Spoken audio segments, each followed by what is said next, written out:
FKIP, selamat datang lagi nih di podcastnya FKIP, Biru Podcast, Bincang Seru Podcast. Pada hari ini tentunya bersama narasumber yang bakalan seru banget. Sudah bersama saya, selamat pagi, ada dekan dari FKIP, yaitu Bapak Dr. Ahmad Mukhlisin, Magister Pendidikan. Selamat pagi Bapak. Pagi Mbak Pasha. Oke, teman-teman, Pak Mukhlisin ini baru banget ulang tahun loh. Selamat ulang tahun saya ucapkan ya kepada Bapak. Terima kasih. Gimana Pak, di umur yang baru ini perasaan Bapak gimana? Ternyata sudah tua. Sudah tua ya Pak? Sudah 38 tahun. Sudah ya. 38 tahun dan akan terus bersama FKIP dan membangun FKIP tentunya ya Pak. Selalu. Oke, gini Pak, di perbincangan kali ini bakal ada perbincangan yang seru banget ya. Aku mau tahu dulu nih Pak, kita kan punya slogan ya dari FKIP sendiri itu unggul berdampak. Nah, kira-kira background atau asal muasal kenapa slogannya itu unggul berdampak itu, Pak? Oke. Jadi kalau Mbak Pasha nih, kalau Mbak Pasha melihat kata-kata unggul itu artinya apa? Unggul itu keren, paling on top gitu, Pak. Oke, keren ya. Keren. Ya, harapannya memang FKIP keren, unggul ya. Unggul baik di tingkat nasional maupun internasional. Dalam bidang apapun. Dalam bidang apapun, oke. Kemudian untuk berdampaknya sendiri itu Pak? Ya, berdampak itu sebenarnya saya mengambil bahwa manusia itu sebaik-baik manusia adalah yang bermanfaat untuk manusia. Khairun nas anfa'uhum linnas. Ya. Jadi harapannya seluruh sivitas akademika FKIP Untidar, baik itu dosen, tenaga kependidikan, mahasiswa, memberikan dampak yang baik untuk masyarakat Indonesia. Oke, jadi nggak cuma unggul aja, tapi harus berdampak dan memberikan manfaat untuk sesama. Betul. Gitu ya Pak. Oke, kemudian kalau sejauh ini nih Pak, Bapak sudah melihat banyak banget prestasi yang dicetak oleh anak-anak dari FKIP itu sendiri. Nah, kira-kira bagaimana Bapak menanggapi dari kejuaraan-kejuaraan yang sudah diikuti oleh teman-teman dari Fakultas Pendidikan? Ya, sampai saat ini ya Mbak Pasha ya. Jadi mahasiswa kita selalu kita dorong untuk selalu berprestasi. Baik itu tadi di tingkat nasional maupun internasional tentunya. Nah, selama ini kita ada berbagai macam pembinaan ya. Baik itu yang ada di UKM maupun yang lain, tentu dari pihak fakultas yang paling penting itu adalah pendanaan. Ya. Okay. Pendanaan. Kalau kita bimbing segala sesuatu sekarang kan butuh biaya nih. Betul. Mau lomba ke Jakarta kalau nggak ada biaya kan susah juga. Nah, sehingga setiap tahun pasti kami anggarkan untuk mengikuti lomba baik itu di nasional maupun internasional. Yang terakhir nih Mbak Pasha, yang baru akan berangkat nih, yang di sekarang bulan apa ya? Juli ya. Juli, Pak. Agustus nanti ke Malaysia. Ya, itu teman dari bahasa Inggris. Nah, ini harapannya terus kita support seperti itu. Oke. Itu Mbak Pasha. Jadi untuk mendukung slogan unggul berdampak itu ternyata FKIP punya caranya ya, yaitu satunya pendanaan. Dan yang akan baru-baru ini yang akan diberangkatkan itu yang ke Malaysia dari pendidikan bahasa Inggris ya Pak. Ya. Oke, untuk yang bahasa Inggris ini perlombaannya apa Pak? Perlombaannya ISAI. ISAI, Ya, ISAI ISAI, competition ya. ke Malaysia. Oke. Kemudian kalau menurut Bapak sendiri nih, sejauh ini gimana sih yang udah berlanjut, yang udah berjalan program-programnya seperti yang udah lomba gitu? Mungkin Bapak ada pandangan tentang itu atau masih ada kurangnya, atau Bapak mau cerita sedikit boleh gitu Pak? Ya. Jadi ada satu hal yang terputus nih Mbak Pasha ya. Oke. Bahwa selama ini yang dilakukan semua sivitas akademik, contohnya dari mahasiswa yang ikut lomba gitu kan, esai. Apa sih sebenarnya yang ditulis? Nah, ya. Setelah ditulis katakan juara. Dampaknya untuk masyarakat apa sih? Nah, sehingga dari esai yang sudah ditulis ya kan, maka dia harus memberikan semacam edukasi baik itu kepada siswa-siswa di sekolah atau kepada temannya yang lain gitu kan. Nah itu dalam rangka untuk menunjang berdampaknya. Tentu dalam untuk peningkatan prestasi mahasiswa ini kita harus sama-sama menyusun rencana yang bagus ya, secara sistematis sehingga bisa kita ukur dengan baik gitu Mbak Pasha. Nah, cuman ada kendala nih Mbak Pasha. Oke, gimana tuh Pak? Banyak teman-teman juga tahu kan. Spill Pak, biar pada Ya, tahu Pak. Iya, ini biasa sih mahasiswa gitu kan. Oke, mahasiswa Jadi, banget. Semangatnya untuk berprestasi itu luar biasa FKIP. Nah hanya saja terkadang mungkin pas paketannya habis lupa ngabari ke kita nih, sehingga tiba-tiba ngabari ke kita itu sudah akan berangkat. Nah padahal kan ada administratif yang harus kita selesaikan. Nah harapannya semua mahasiswa FKIP ayo kita komunikasi dengan baik, administrasi kita selesaikan dengan baik sehingga hasilnya bisa maksimal, semuanya tidak ada masalah gitu Mbak Pasha. Dinotot ya teman-teman ya, administrasi Ya. itu bukan hanya sampai ke tingkat fakultas sih Pak. Iya. Mungkin dalam kelas aja tuh kita ada banyak hal yang di miss gitu kan, Iya. apalagi untuk mengurus administrasi perlombaan. Nah, kira-kira gimana Pak alur-alur nih, kan belum banyak mahasiswa yang tahu ya, untuk alur-alur pendanaan mengikuti lomba yang bisa disokong oleh FKIP itu alur-alurnya gimana Pak? Kalau boleh tahu. Alurnya itu sebenarnya mudah. Pertama, setiap himpunan mahasiswa kan memiliki pendampingnya. Nah, dari pendamping itu komunikasi dengan sekretaris jurusan. Sekretaris jurusan. Ya, karena sekretaris jurusan lebih saya fokuskan pada kemahasiswaan. Dari sekretaris jurusan tentu ke wakil bidang 1 ya, Pak Siswanto ya, wakil bidang akademik dan kemahasiswaan. Nanti Pak Siswanto lah yang komunikasi dengan WD2 yang bisa ini terkait dengan penganggaran. Sudah itu aja, kita biayai, nanti SPJ kembali setelah selesai itu. Oke, berarti alurnya itu dimulai dari yang paling kecil di himpunan dulu ya Pak? Iya, minimal kalau mau berangkat itu mau mengikuti lomba itu ada komunikasi dulu. Minimal kita bisa proses pendampingan, terus kita segera menganggarkan itu loh. Itu Mbak Pasha. Oke, jadi ada step by stepnya teman-teman yang tentunya bisa banget dibantu oleh FI. Seperti yang sudah dijelaskan Pak Dekan tadi ya, dimulai dari tahap administrasi yang paling kecil ya Pak, itu mesti diperhatikan, dan juga komunikasi. Kalau misalnya tanya habis langsung ke Unti Daraja teman-teman, kan ada wifi gratis kan ya Pak? Gratis. Sudah difasilitasi kampus tentunya. Jadi untuk menunjang slogan dan berdampak itu, dan juga kita sudah ada step by stepnya dan juga disokong oleh kampus gitu Pak. Terus kemudian nih selain administrasi yang mau Bapak wanti-wanti untuk teman-teman yang ikut lomba nih, kira-kira apa Pak terkhusus yang didanai oleh kampus gitu?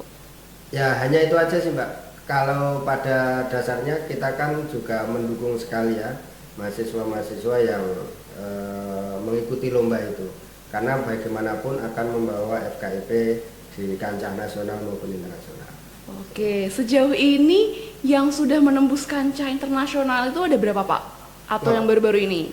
Kalau yang tahun ini ada banyak, ada 10. 10? Ya, cuman saya agak lupa lah bidang-bidangnya apa. Oke, kalau yang dari nasionalnya sendiri itu kebanyakan lombanya apa Pak? Nah, kalau yang nasional ini selama ini yang masih banyak di esai. Ya, esai sama lomba praktek mengajar. Nah, yang bentar lagi adalah lomba forum komunikasi pimpinan FKIP PTN se-Indonesia. Nanti bulan September. Oh iya, itu saya tahu Pak, lomba teman saya yang ikut. Ya, nanti bulan September. Oke, bulan September ini ya, berarti ya. Kita harapannya supaya teman-teman FKIP ini bisa nembus ya Pak sampai ke nasional.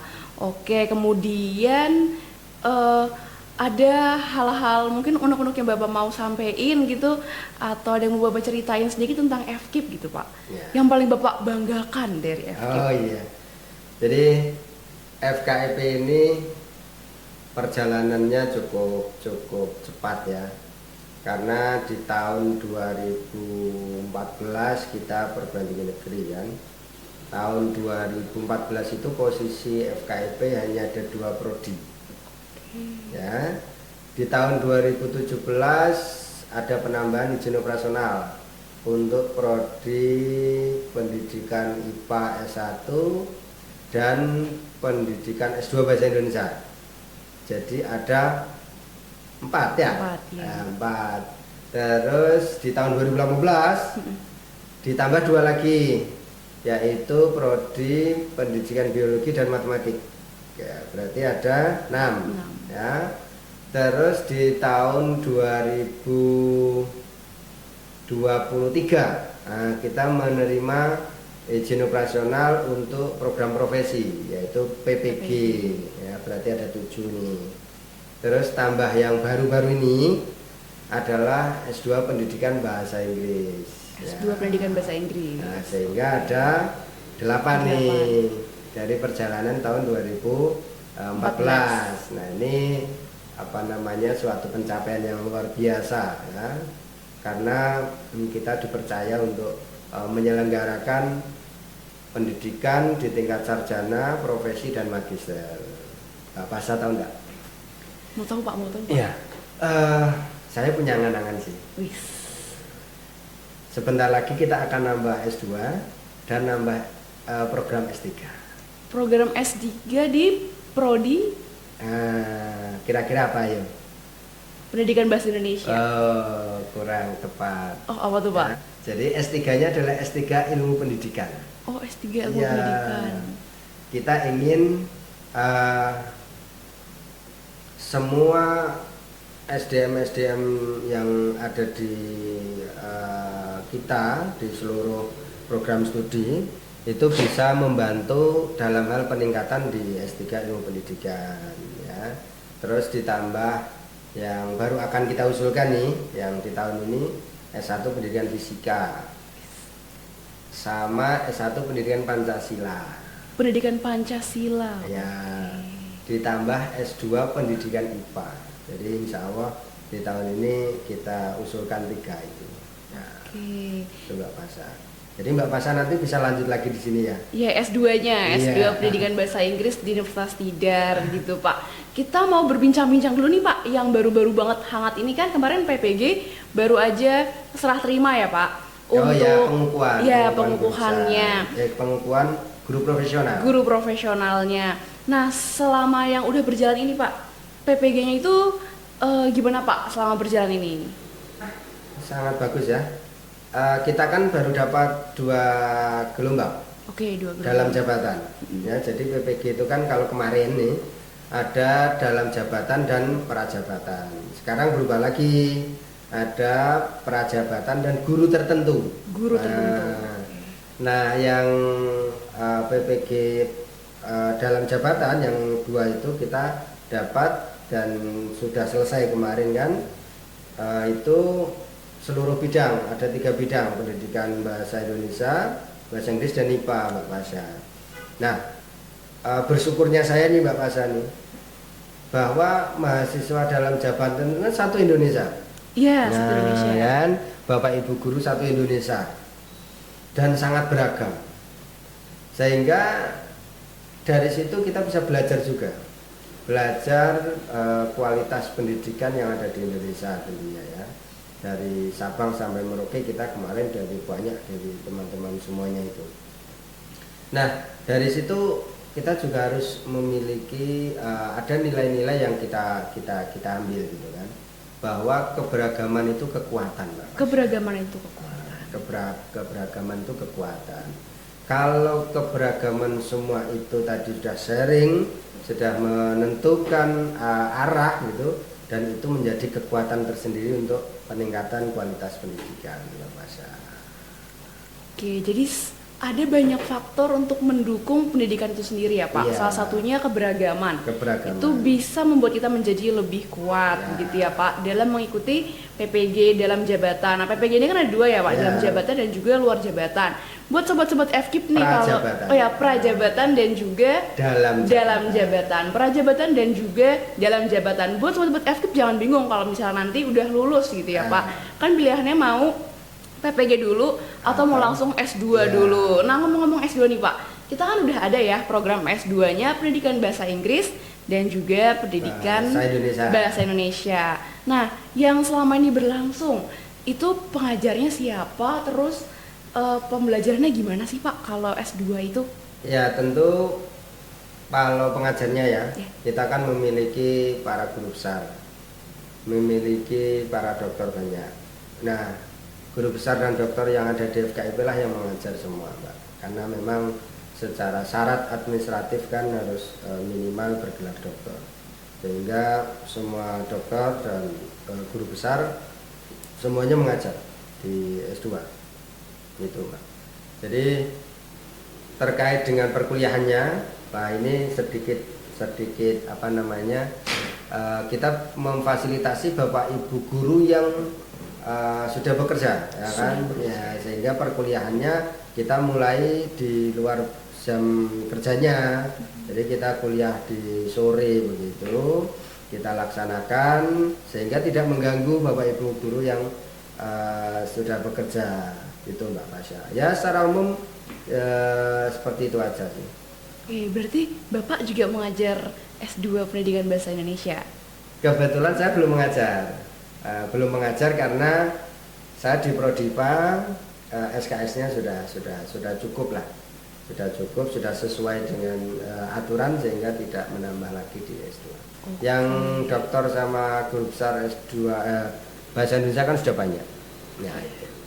Ada Prof Karno kalau dari bahasa Inggris ya Pak. Oke. Bahasa Inggris Prof Karno, ada Prof Cahyo kan, bahasa Indonesia. Kemudian kira-kira nih Pak, angan-angan kedepannya tentang FKIP kalau dari Bapak sendiri gimana Pak? Ya, angan-angan saya ya Mbak Pasha ya. Kalau angan-angan Mbak Pasha seperti apa dulu sebagai mahasiswa? Oh, saya boleh cerita dulu Pak? Oh, iya. Oke, jadi saya itu masuk FKIP itu pilihan nomor sekian sih Pak. Oh, iya. Soalnya bukan nomor 2 lagi. Nomor sekian. Nah, karena saya ketolak, kan tadinya mau sastra murni. Iya. Terus orang tua saya berpikir kalau sastra murni ini sepertinya tidak cocok. Jadinya saya diarahkan ke pendidikan bahasa Inggris. Nah, karena background keluarga ibu saya juga kebanyakan kan guru dan akademisi gitu. Terus akhirnya oke, saya mengikuti pendidikan di FKIP Untida, waktu itu jalurnya SBM. Nah, terus pas masuk sini tuh kayak awal-awal kayak kok gini doang sih, tapi setelah saya mengikuti perkuliahan, ternyata kalau kuliah itu kita yang pegang setir gitu. Kita mau ke kanan, kita mau ke kiri, itu kita yang pegang setir gitu kan. Jadi manajemen waktu ya. Betul, dan juga pertemanan. Ya. Saya tuh ternyata bisa menemukan orang-orang hebat juga di Untid. Akhirnya saya temenan sama kakak-kakak yang misalnya saya kan suka nulis gitu ya Pak, tentang publikasi gitu, saya temenan sama mereka, terus ikut lomba ataupun konferensi gitu sih. Jadi dari situ jadi tahu, oh ternyata tuh FKIP itu punya lahannya sendiri loh. Kalau misalnya kita mau ikut lomba nanti pasti didanai dan lain sebagainya. Terus juga kita pegang setir kalau misalnya kita itu lagi kuliah kayak gitu. Terus di sini yang saya rasain sebagai pendidikan bahasa Inggris, dosen-dosennya itu baik-baik sih Pak. Misalnya kita mau publikasi, pasti dibantuin sama dosen-dosennya. Jadi pandangan ke depannya melihat sumber dayanya juga bagus, jadi akan bisa maju. Karena kan masih baru 10 tahun ya Pak. Kalau 10 tahun tuh berarti anak udah kelas 2 SMP berarti. 10 tahun apanya? 10 tahun berarti anak udah SD. Nah, 10 tahun apanya? 10 tahun. Jadi negerinya. Oh, 2014 iya. ya. Jadi negerinya.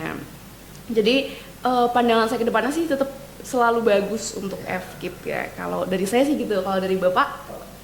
Ya, jadi kalau dari saya ya, Mbak Pasha ya, tentu tadi ya unggul berdampak harus menjadikan fondasi untuk proses berpikir dan bertindaknya. Jadi semuanya harapannya bisa unggul ya.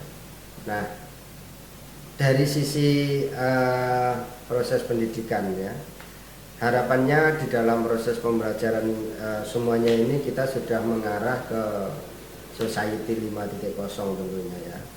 Kita harus bisa membuat inovasi-inovasi proses pembelajaran tentunya. Apalagi kita sekarang kan sedang bersahabat dengan artificial intelligence kan, bukan lawan loh, tapi sahabat kita kan. Nah, ini tentu harus kita tangkap nih ya, peluang dan juga sahabat yang keren ini harus kita tangkap menjadi rekan di dalam proses pembelajaran, ya, sehingga saya transformasikan semua laboratorium khusus untuk inovasi pembelajaran basisnya adalah artificial intelligence. Intelligence. Jadi nantinya contoh teman-teman yang dari IPA begitu akan membuat proses pembelajaran tentang sel begitu, maka kita bisa menggunakan artificial intelligence. Itu lebih bagus ya, karena akan lebih nyata ya, akan lebih nyata yang kita lihat ya, yang kita lihat sehingga memiliki pemahaman yang komprehensif nantinya. Itu Mbak Pasha. Itu dari sisi pendidikan ya. Terus dari sisi tridharma yang lain nih Mbak Pasha, penelitian ya. Sekarang FKIP selalu menganggarkan untuk publikasi ya, mulai dari proses pendampingan sampai publikasi, baik itu dosen maupun mahasiswa itu kita support ya, baik itu support tadi pendampingan maupun sampai pada pendanaan tentunya ya. Nah, yang pengabdian masyarakat itu kan produk-produk dari penelitian Mbak Pasha ya. Jadi harapannya memberikan manfaat kepada manusia yang lain, kepada masyarakat kita ya. Banyak masyarakat kita yang memerlukan edukasi banyak hal Mbak Pasha, agar kesejahteraan masyarakat kita dapat ditingkatkan ya. Nah, itu harapan saya. Jadi semuanya memberikan dampak yang baik untuk masyarakat. Oke. Saya tertarik tadi Pak yang tentang laboratorium IPA itu sudah berkolaborasi atau bersahabat ya, dengan bersahabat. artificial intelligence ini. Nah, yang udah berjalan tuh gimana Pak? Saya belum pernah main-main sih Pak laboratoriumnya IPA. Main-main ya di laboratorium di lab terpadu ya. Oh, terpadu. Iya, ya, di Kampus Dotopo. Nah, tadi bahwa artificial intelligence semuanya ada. Nah, sekarang yang sedang kita garap adalah laboratorium bahasa Inggris. Juga akan sama bahasa Inggris dan bahasa Indonesia lah. Akan kita masuki juga artificial intelligence. Jadi banyak program-program yang kita akan suntikkan di dalam lab itu ya. Akan kita adakan di lab itu agar untuk menunjang proses pembelajaran. Oke, yang merubah stigma dari bermusuhan dengan AI. Kadang kita memerangi AI, tapi juga kita harus bersahabat dengan AI gitu kan ya Pak. Oke, menurut saya itu adalah hal yang menarik ya Pak. Jadi bukan hanya merubah stigma, tapi merubah cara untuk bersahabat dengan AI. Kan terkadang tuh gini ya Pak, mahasiswa ketik di AI, copas masukin gitu kan. Mereka tuh nganggepnya dosen tuh nggak tahu gitu. Padahal tiba-tiba nanti nilai keluar, kok dikasih C ya? Loh, kenapa dikasih C? Karena pakai AI itu. Jadi menurut saya itu adalah hal yang bagus untuk bersahabat dengan AI dan mengubah stigmanya memerangi AI menjadi bersahabat dengan ya, kita AI. tinggal fungsikan artificial intelligence itu sebagai apa ya? Contohnya ada aplikasi yang tiba-tiba bisa menjawab pertanyaan kita lah. Itu bagus, tapi sebagai sumber referensi. Kalau dulu nih Mbak, masa zaman saya sekolah kan, untuk cari referensi itu harus punya member perpustakaan. Baik perpustakaan perguruan tingginya, perguruan tinggi lain, sampai pada perpustakaan daerah. Wah, ini kita kunjungan. Kalau sekarang kan tidak, ya kan? Di mana kita ada, di situ informasi itu bisa kita peroleh kan. Nah, ini menjadi sahabat kita. Nah, sehingga dalam memperlakukan sahabat itu yang baik. Itu aja. Itulah tujuan dari memasukkan AI atau mengkolaborasikan AI dengan laboratorium bahasa dan juga IPA gitu ya Pak. Coba gini Mbak Pasha. Mbak Pasha di bahasa Inggris pernah diajari menulis kalimat sampai paragraf dalam bahasa Inggris? Pernah Pak. Pernah ya. Ada enggak aplikasi yang bisa langsung menuliskan kalimat dan paragraf? Ada. Nah, ada kan? Terus ngapain kuliah gitu kan? Kita pakai itu aja kan? Nah, ini harus kita buat sahabat nih teman kita nih, artificial ini, aplikasi ini, sehingga kita juga memang tahu persis gitu kan, tahu persis proses penyusunannya ya, terus dibantu juga dengan artificial itu, sehingga betul-betul apa yang kita buat itu orisinil, bagus gitu kan. Nah selama ini kan tidak, pas dan selesai kan. Nah ini yang menjadi masalah itu Mbak Pasha. Bukan mendewakan atau menjadikan AI ini alat yang lain sebagai tools untuk penulis, tapi bersahabat gitu. Nah, ya. Dan satu kata kunci lagi Mbak Oke, Pasha, Pak. tool. Nah, tool kalau menurut Mbak Pasha itu apa? Alat. Alat. Iya. Alat itu berarti harus ada yang Mengoperasikan, menggerakkan. iya. Nah, kitalah sebagai sumber daya manusia yang menggerakkan. Oke. Ya, secanggih apapun alat, kalau tidak bisa digerakkan atau tidak bisa dioperasionalkan, maka juga tidak bisa. Maka juga tidak bisa. Ya, Oke. Itulah mengapa saat ini ya Pak sudah berkolaborasi dengan AI untuk laboratorium Ya. IPA-nya. Yang saya tahu dari laboratorium IPA itu lagi pengembangan tentang ini ya Pak, makanan, produk-produk makanan, terus juga ada kopi di situ. Oh iya, itu ini produk unggulan kewirausahaan. Oke, Ya. kewirausahaan dari laboratorium terpadu. Laboratorium terpadu yang di dalamnya ada seluruh program studi sebenarnya. Cuman teman-teman FKIP, banyak mahasiswa kita yang magang di sana. Ya, magang di sana membuat produk kewirausahaan. Nah, Oh, seperti itu. Oke, kemudian kita nggak kerasa nih teman-teman udah berbincang-bincang dengan Bapak Deka. Nah, kalau misalnya sejauh ini apa yang mau Bapak sampaikan ke teman-teman dari FKIP sendiri? teman-teman yang mana nih? Teman-teman S1 dan juga S2 di FKIP. Mahasiswa. Iya, Ya. mahasiswa. Jadi untuk teman-teman mahasiswa FKIP, pertama, walaupun dulu itu pilihan kedua, ketiga, keempat, keenam gitu kan, sekarang guru itu bukan lagi Umar Bakri, ya, tapi adalah guru yang bermartabat dan sejahtera. Nah, sehingga seluruh teman-teman yang sudah mengambil program studi pendidikan di FKIP, yakinlah jalan yang saudara ambil itu betul. Oke. Dari keyakinan itu tentu akan muncul rasa menjiwai gitu kan, ya, menjiwai sebagai seorang pendidik tentunya nantinya ya, yang bahwa pendidik itu bisa membantu banyak orang, ya, membantu banyak orang untuk menyelesaikan seluruh problematik di kehidupannya tentu Mbak Pasha ya. Karena sehebat apapun orang itu berawal dari didikan dari seorang guru ya. Harapannya semua mahasiswa satu tadi yakin bahwa jalan yang diambil itu benar, betul gitu kan. Yang kedua, jiwai profesinya. Nah, yang ketiga, nah ini yang ketiga nih Mbak Pasha nih. Nah, yang ketiga ini tentu harus perkuat manajemen waktu untuk belajar dan belajar. Karena kita itu harus menjadi guru yang ilmuwan, ilmuwan yang guru.